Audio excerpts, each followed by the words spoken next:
Hello, Topology gang. A couple of you asked me if I would post a video of what we did on Friday before we left for spring break. If you'll recall, on Wednesday before spring break, we spent essentially a whole class period proving that the boundary of A is the closure of A intersect the closure of the complement of A. And from that statement, the other four statements that I've written down follow without too much trouble. I went ahead and wrote it all out rather than writing live just to try to save a little bit of time. You've got it in your book as well. But I just wanted to show you that the boundary of A, if we want to show the boundary of A is A closure set subtract A interior, notice that A closure set subtract A interior is the same thing as A closure intersect A interior complement, right? That's how you can define set subtraction. So we're good here. And then we're going to remember that A interior is A complement closure complement by theorem 2.5.7. Pause and look that up if you've forgotten it. So that puts me to here. And then I'm going to realize, oh look, now I've got an A complement closure complement complement. These two complements cancel, leaving me A closure intersect A complement closure. Well, we know from last time, from Wednesday's proof, that that's exactly the boundary of A. That's the part that we proved with so much work. So there's the other part of part I. For part 2, notice that if I want to look at the complement of the boundary of A, I can rewrite the boundary of A as A closure intersect A complement closure. That's what we proved in part 1 on Wednesday. So that's the complement of this set. I'm going to use De Morgan's laws now and rewrite this as A closure complement union A complement closure complement.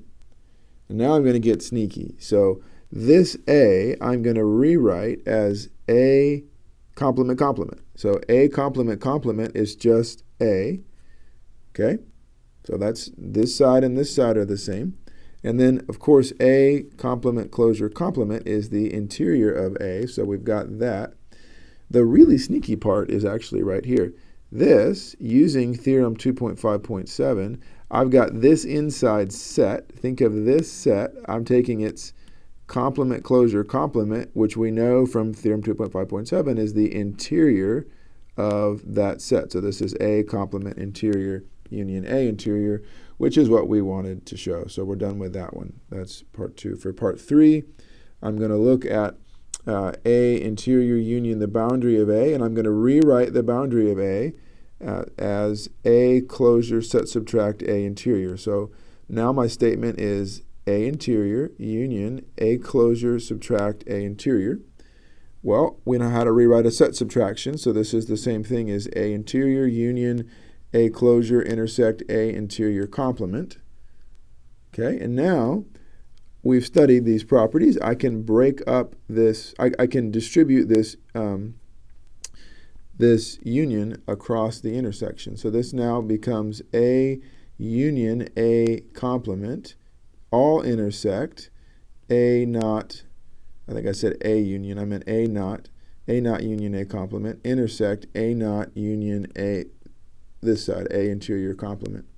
So I'm just distributing, and I get to here, and now let's think about it. On this side, we know that, let's just add a little bit of in purple here, we know that A interior is contained in A closure.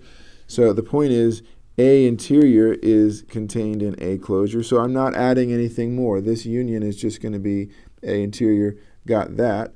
Over here on this side, I really should have some parentheses there to make that look correct. There we go. On this side, when you take any set and you union with its complement, you get everything. So this is just X. So now this is A closure intersect X. Well, A closure is a subset of X, so that's just A closure, and we're done.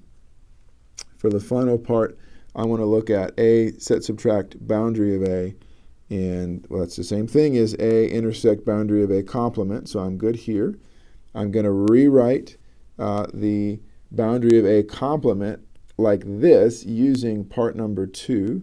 And then I'm going to distribute this intersection. So I'm going to write this as A intersect A complement interior, that's here, union A intersect A interior. And then I'm going to think carefully about these pieces. So I'm going to realize, first off, A intersect A interior is just A interior because A interior lives in A. So you just take the smaller set. On this side, think about it. A complement and A share nothing in common. And please realize that A complement interior is contained in A complement.